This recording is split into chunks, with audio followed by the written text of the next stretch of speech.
हमारी बुद्धि विकृत है क्योंकि इतने विचारों का बोझ है।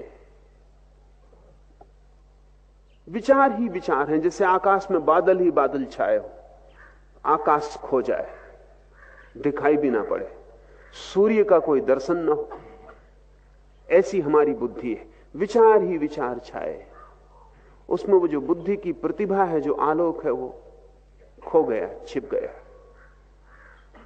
एक बादल हट जाए तो आकाश का टुकड़ा दिखाई पड़ना शुरू हो जाता, छिद्र हो जाए बादलों में तो प्रकाश की रोशनी आनी शुरू हो जाती, सूरज के दर्शन होने लगते।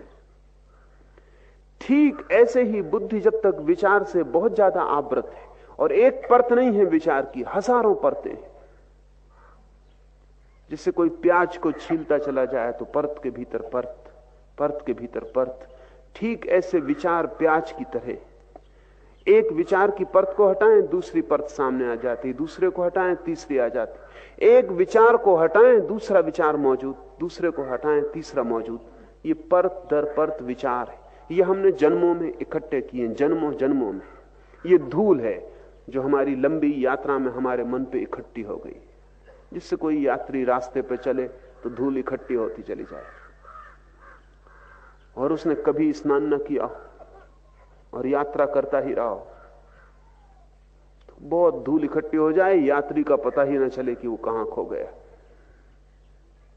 ध्यान स्नान है बुद्धि का, और जो ध्यान नहीं संभाल पा रहा है उसकी बुद्धि कचरे से लद जाएगी, स्वाभाविक। प्रतिपल संस्कार पड़ रहे हैं, हर घड़ी। पूरे दिन में वैज्ञानिक कहते हैं कोई 10 लाख संस्कार बुद्धि पे पड़ते हैं। आप सोच भी नहीं सकते 10 लाख कहां से पड़ते होंगे। हर चीज का संस्कार पड़ रहा है। अभी मैं बोल रहा हूं, ये संस्कार पड़ रहा है। पक्षी आवाज कर रहा है, वो संस्कार पड़ रहा है। एक कार का हॉर्न बजा, वो संस्कार पड़ा। वृक्ष में हवा दौड़ी, वो संस्कार पड़ा। पैर में एक चींटी ने काटा, वो संस्कार पड़ा। सिर में थोड़ी पीड़ा हुई, वो संस्कार पड़ रहे हैं 10 लाख संस्कार दिन भर में, 24 घंटे में, और ये सब इकट्ठे होते जा रहे हैं। ये संस्कार धूल है, और ये हम जन्मों से इकट्ठे कर रहे हैं, इसलिए बहुत परतें इकट्ठी हो गई। जब आप सोए हैं तब भी संस्कार पड़ रहे हैं। नींद लगी है आपकी, लेकिन इससे कोई फर्क नहीं पड़ता, क्योंकि बुद्धि पूरे वक्त काम कर रही। बाहर कोई आवाज होगी, नींद में भी संस्कार पड़ रहा है। गर्मी पड़ेगी, संस्कार पड़ रहा है। मच्छर आवाज कर रहे हैं, संस्कार पड़ रहा है। करवट बदली, संस्कार पड़ रहा है। गर्मी है, सर्दी है, पूरे पूरे समय बुद्धि इकट्ठा कर रही है।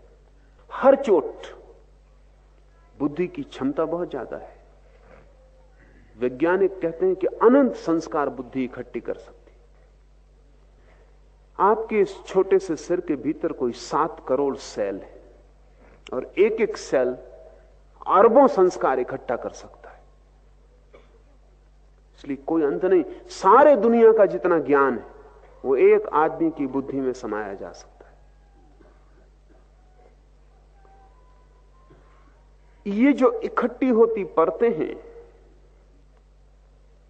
इनके कारण आप आच्छादित हैं। इस आच्छादन को तोड़ना पड़ेगा। इस तोड़ने का प्रारंभ बुद्धिमान साधक को चाहिए। पहले वाक आदि समस्त इंद्रियों को मन में निरुद्ध करे। इसलिए मौन का इतना मूल्य है।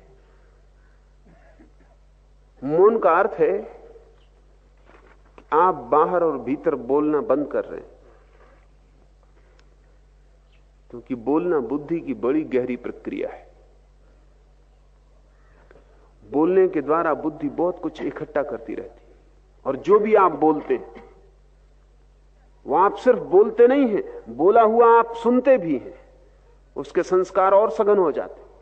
जब आप एक ही बात बार बार बोलते रहते हैं तो आपको पता नहीं कि आप बार बार सुन भी रहे हैं।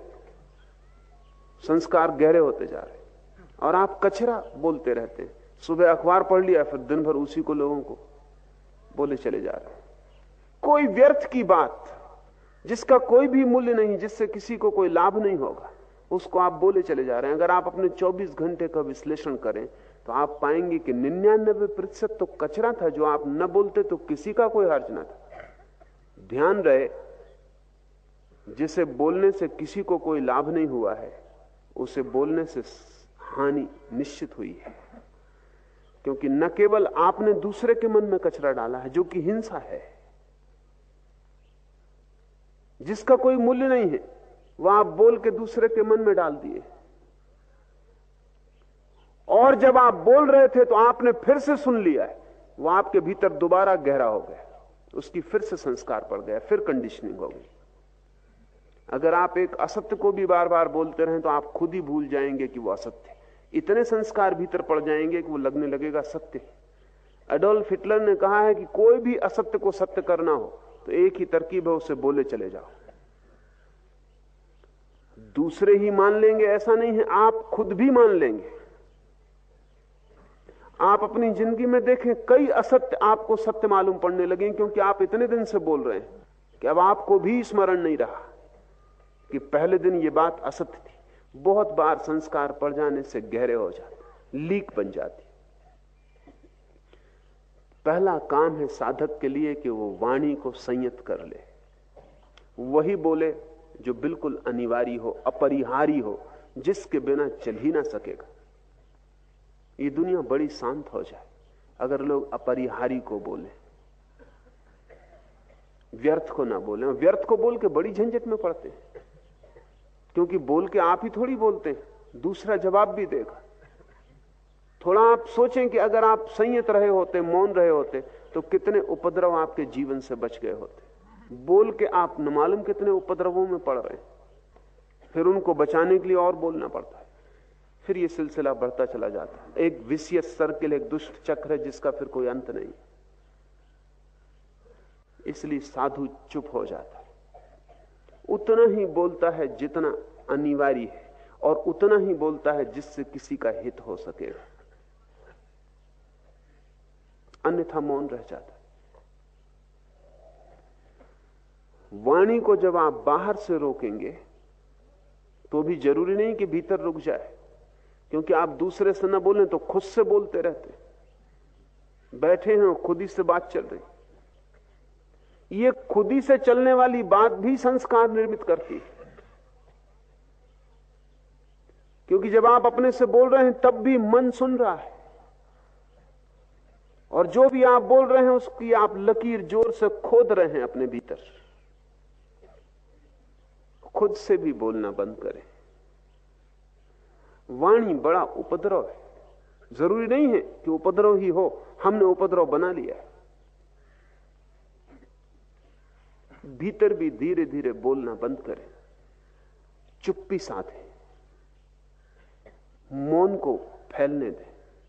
जितना जितना मौन फैलेगा उतना उतना मन विसर्जित होता चला जाए। जैसे जैसे मौन घना होगा वैसे वैसे बादल तिरोहित होने लगेंगे, जगह जगह से छिद्र टूटने लगेंगे और रोशनी भीतर की आने लगेगी। धर्म का, सारे धर्मों का आधार मौन है। महावीर 12 वर्ष मौन रहे, बुद्ध ने अनेक अनेक दिन मौन में बिताए, जीसस बोलने के पहले मौन में चले गए। उनका अवतरण हुआ जब वे परम मौन की अवस्था में थे। इस जगत में जो भी सत्य का अवतरण हुआ है वो तब हुआ है जब भीतर चुप्पी, सब शांत। उस शांत क्षण में ही हमारा तालमेल, हमारी ट्यूनिंग ब्रह्म से जुड़ जाती। वो मौन का कांटा ही हमें आभास से भीतर ले जाता है और सत्य से जोड़ देता है। इसलिए हमने साधु को मुनि कहा है। मुनि का अर्थ है जो मौन हो गया है, जो भीतर चुप हो गया है। असल में वही बोलने का अधिकारी है जो भीतर चुप हो गया हो,